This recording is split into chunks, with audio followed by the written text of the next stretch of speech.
Our solve function is now working pretty well.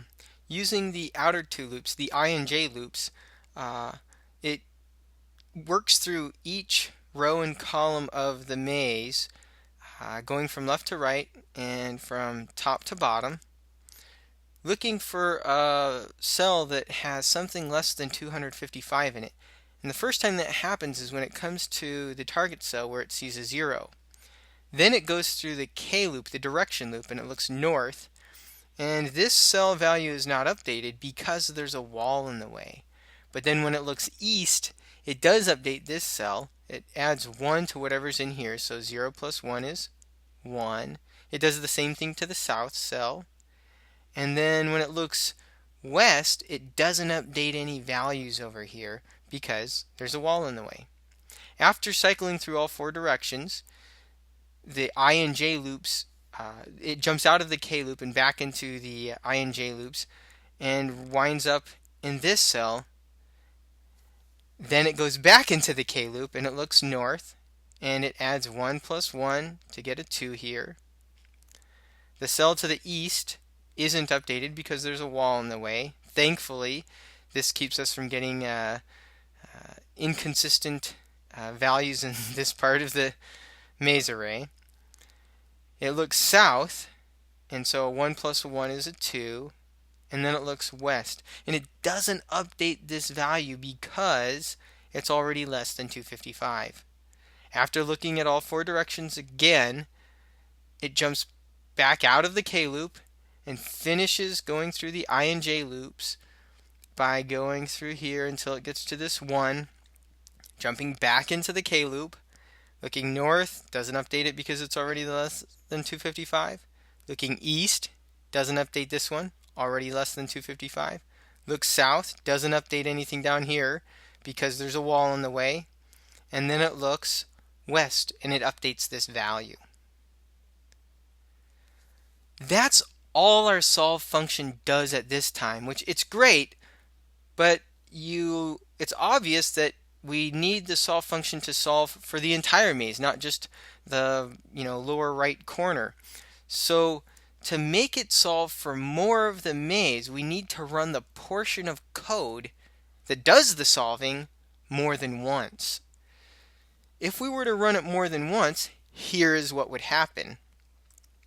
Again, it would start in the upper left corner, running through this entire row, go to the next row, hit the 2, and then it would look north and put a 3.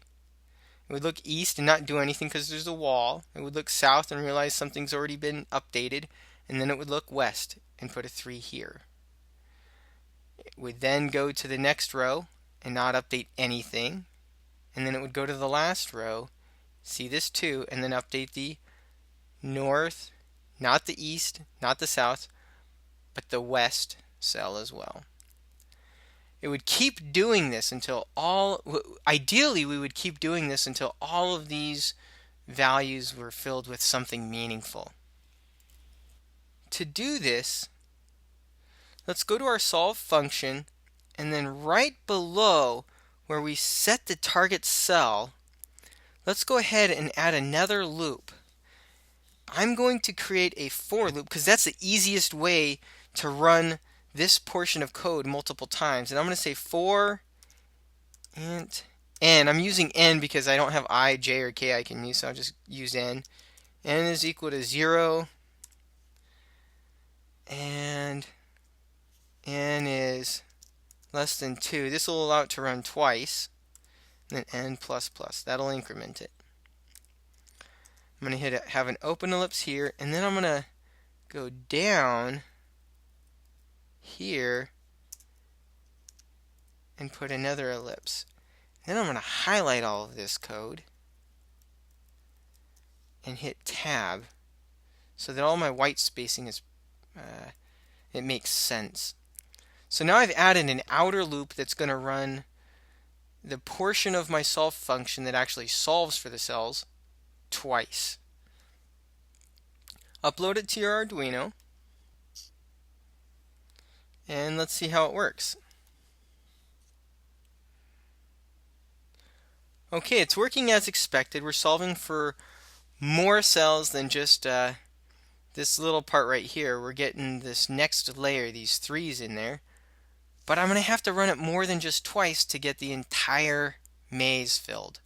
So instead of running it twice, I'm going to put a 10 here. I'm going to upload that to the Arduino. And I'm going to take another look at it. And now every single value in the maze array, the values array, has been giving a meaningful value.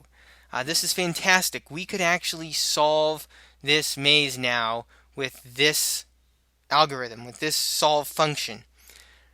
However, there is one part that could be optimized, and that is we just sort of arbitrarily picked the number 10, and in this instance 10 works.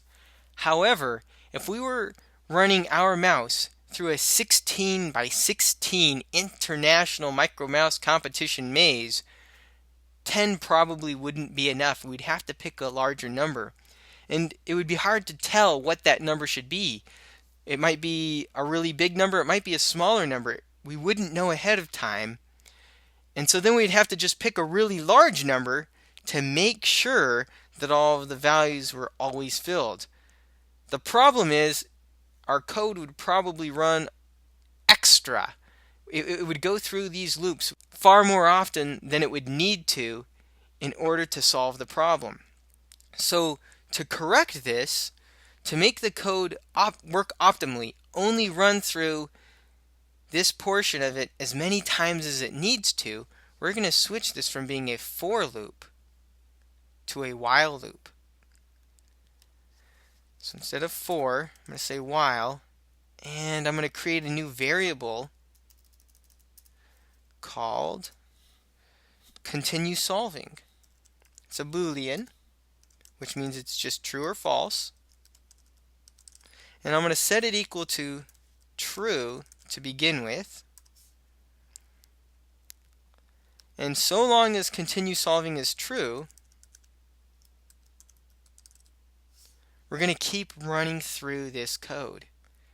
Now, the next part is a little counterintuitive. The very first thing I do is switch continue solving to false. So I'm sort of assuming that I only need to run through it one time. I mean, right away I say, okay, this is the last time I'm going to run through it. Unless something changes. The very innermost loop, the very innermost if statement here, or one of the innermost if statements, this is the line of code that actually changes values right here. If this occurs, then something was updated. And if something was updated, I should probably run through this code again. So at this point, I'm going to put continue solving equals true. If I reach all the way into here, then I want the code to keep running. If I don't get all the way in here, if I go through all of the rows and all of the columns and I've looked in all of the directions and none of the cells were updated, then there's nothing to update, and this line of code won't be executed. The continue solving line of code here that sets itself to false will stay in effect, and we will jump out of this while loop. Let's go ahead and upload it to the Arduino.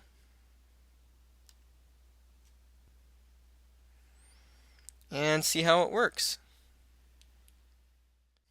We've achieved the same functionality in a more efficient way. Once you have your solve function working well, go ahead and test it by uploading the walls necessary to simulate this maze to your add virtual walls function, and then run the solve function and see what you get. Your output should look just like this.